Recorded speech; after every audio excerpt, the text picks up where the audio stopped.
saya akan melanjutkan penjelasan dari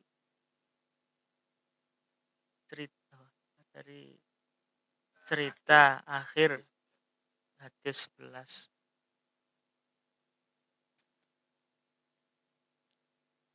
Diceritakan pada suatu ketika ada seorang wanita yang datang kepada Rasulullah. Dan wanita tersebut datang kepada Rasulullah sudah dalam keadaan tangannya kering. Tangannya kering ini bisa ada yang mengatakan kaku, tangannya kaku, ada yang mengatakan juga tangannya busuk. Jadi ada beberapa perbedaan.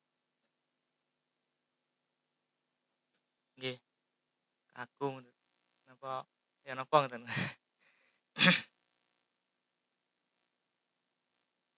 Ia pun berkata kepada Rasulullah, matur ten Rasulullah, wahai Rasul, berdoalah kepada Allah agar menyembuhkan tanganku dan mengembalikan ke keadaan semula. Kemudian Rasulullah bertanya lagi kepada wanita tersebut, apa yang menyebabkan tanganmu kering? Wanita tersebut menjawab dan bercerita kepada Rasulullah, aku bermimpi seolah-olah hari kiamat terjadi. Neraka Jahim telah menyala apinya. Surga sudah dibuka dan neraka berubah menjadi jurang-jurang. Kemudian aku melihat ibuku berada di salah satu jurang dari jurang-jurang neraka Jahanam, neraka Jahim. Dan salah satu tangan ibu memegang potongan gaji dan tangan satunya membawa kain kecil. Kedua benda tersebut adalah yang menjaga dari kobaran api. Kemudian wanita itu bertanya kepada ibunya. Oh ibuku, mengapa kamu berada di jurang ini? Padahal jenengan adalah orang yang taat kepada Allah. Dan suami jenengan ridho denganmu, dengan panjenengan. Ibunya menjawab, oh anakku, aku ini adalah seorang perempuan yang pelit ketika di dunia. Jurang ini adalah tempat-tempat orang yang pelit, tempat-tempat orang yang bakhil.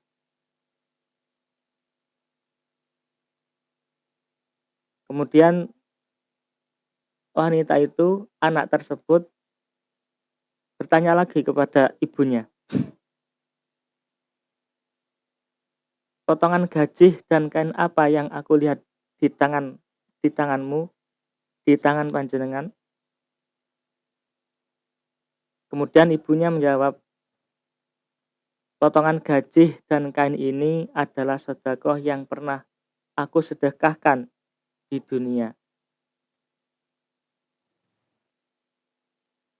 Yang pernah aku sedekahkan di dunia selama masa hidupku.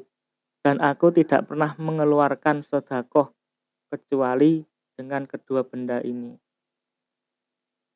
Dan aku terlindungi dari api, dari siksaan berkat kedua benda ini. Kemudian wanita itu bertanya lagi kepada ibunya,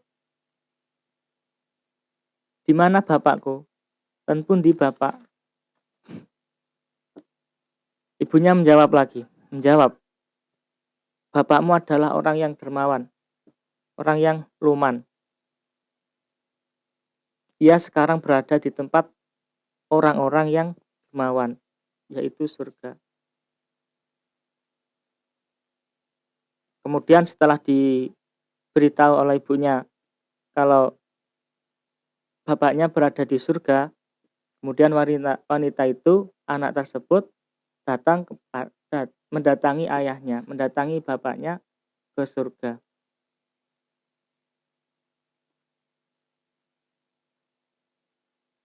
Kemudian wanita tersebut sedang melihat bapaknya berdiri di tepi telaganya Rasulullah.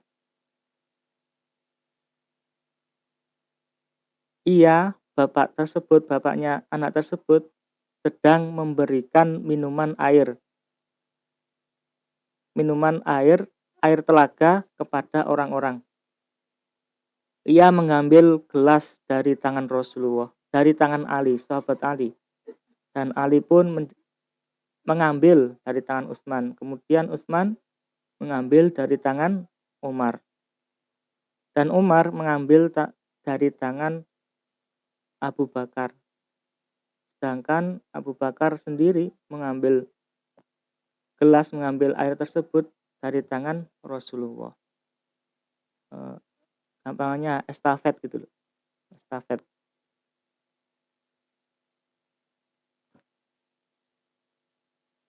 Kemudian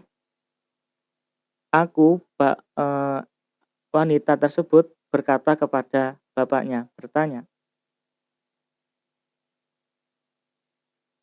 "Wahai bapakku, sesungguhnya ibu seorang yang taat pada Allah dan yang kamu ridhoi. Sekarang dia berada di jurang di neraka Jahanam. Sedangkan jenengan memberikan minuman kepada orang-orang dari telaga Nabi. Maka dari itu berilah ia seteguk air itu." Kemudian bapaknya menjawab, "Hai anakku, ibumu berada di tempat-tempat yang pelit, berada di tempat orang yang berbuat maksiat, dan berada di tempat orang-orang yang berbuat dosa. Sesungguhnya Allah mengharamkan air telaga Rasulullah bagi orang yang pelit, bagi orang yang maksiat, dan orang yang berbuat dosa." Kemudian anak itu tetap bersikeras mengambil air setelah dibilang dikandani kali bapak, kalau air telaga Rasulullah tidak boleh, diharamkan oleh Allah dibawa kepada orang yang pelit, kepada orang yang maksiat dan berbuat dosa. Tadi wis dikandani kok banggel ngeyel. Kemudian tetap mengambil air dan diberikan kepada ibunya. Bersikeras tetap mengambil air. Gimana enggak? Iya enggak bersikeras ya. Melihat ibu sedang kesusahan, sedang sakit berada di neraka. Iya enggak nangis, enggak beri bismillah. Coba sama jajal ya. Sampean kan berada di jauh karo orang tua toh. Sampean dikabari, "Le, Nduk, ibu loro." Hari ngono sampean mulai mantuk delok ibu wis berbaring nang di tempat tidur. Baring nang tempat tidur sakit gerah, apalagi wis usia lanjut. Sampean ningali ibu sampean sedih, brebes milih kudu nangis ngono lho. Apalagi wis usia lanjut itu wis wajib untuk berbakti gitu. Kemudian wanita tersebut tetap mengambil air dari telaga Rasulullah agar bisa memberikan kepada ibunya. Ketika sudah mau diminum sama ibunya, ketika ibu meminum air tersebut, wanita tersebut mendengar suatu suara, saut. Allah telah mengeringkan tanganmu karena kamu telah mendatangi dan memberikan minuman kepada orang-orang yang bermaksiat, orang-orang yang pelit dari telaga dengan air telaga Rasulullah. Nah, kalimat ini bisa dijadikan isyarat yang artinya bahwa anak tidak bisa menolong orang tua. Dan wakilah ada yang mengatakan juga bahwa anak bisa menolong orang tua dengan isyarat anak meletakkan mahkota di atas kepala orang tuanya. Itu ada dua isyarat perbedaan pendapat.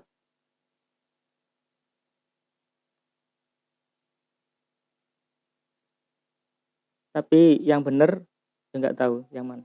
Sing anak bisa menolong apa enggak bisa menolong itu enggak tahu. Enggak ada aku. Zaman kali ini. Kemudian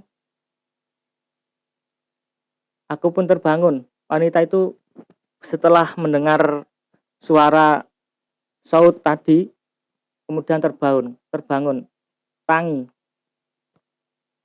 Tiba-tiba tangannya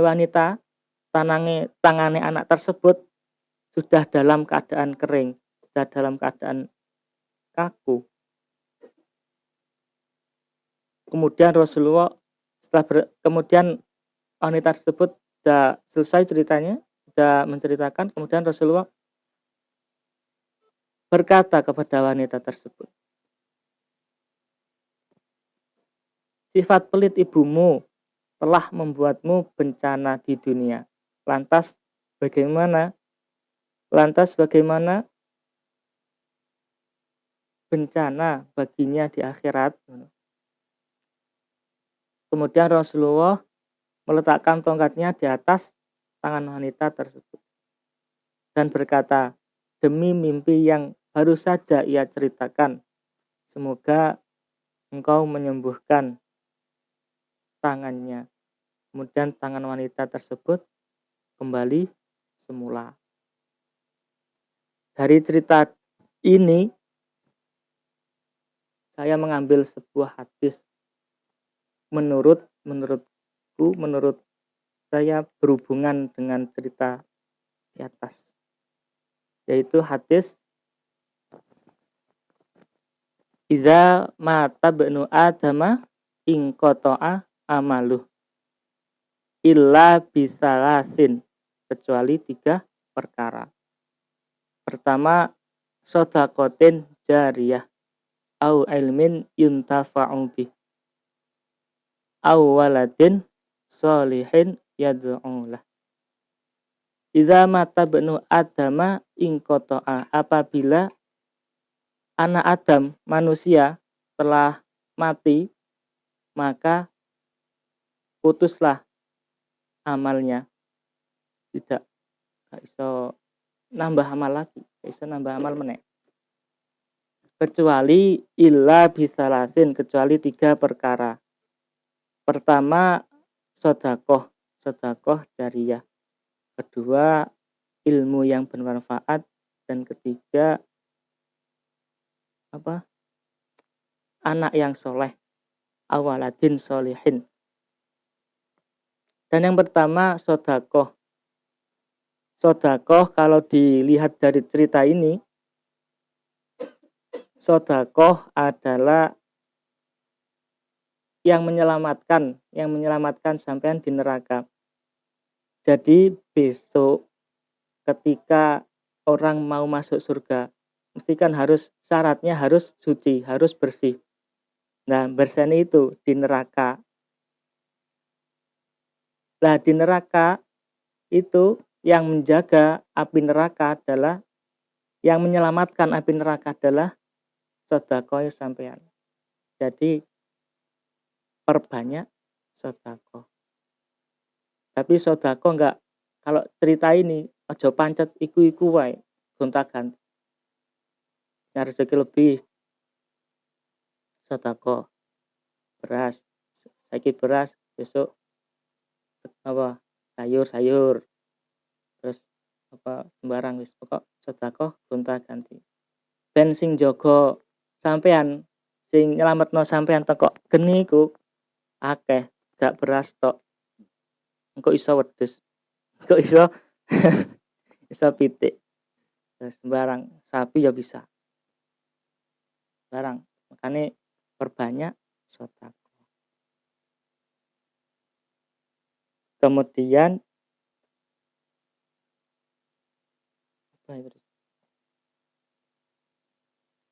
yang kedua yaitu apa? Au ilmin yuntafa'u bih, ilmu yang bermanfaat. Karena apa? Pembahasan ini tentang sedekah, tidak tentang ilmu bermanfaat, maka ya enggak tak bahas. Langsung yang ketiga. Yang ketiga yaitu awaladin sholihin yad'ulah, anak yang soleh. Jadi orang tua yang apa? Orang yang sudah meninggal itu ibarat apa? Orang yang sedang berenang, orang yang sedang berada di air. Jadi kalau anaknya soleh, terus mendoakan orang tuanya, bisa membantu, bisa apa ya?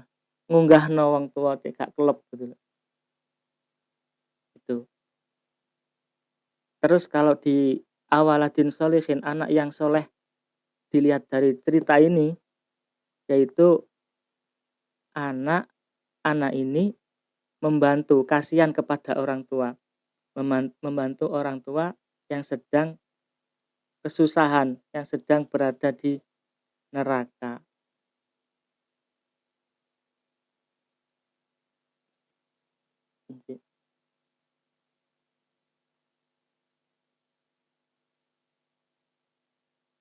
Terus anak ini kan bersih keras, tetap setelah dibilangin, setelah Allah telah mengharamkan itu kalimat itu, kan tetap bersih keras, tetap bantu, tetap ngewangi orang tua, tetap ngewangi ibu nih.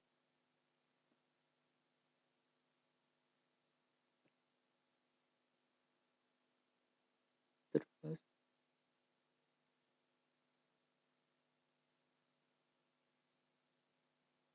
gimana nggak ngewangi ya, anak mengewangi ibu, melihat ibunya kesusahan. Terus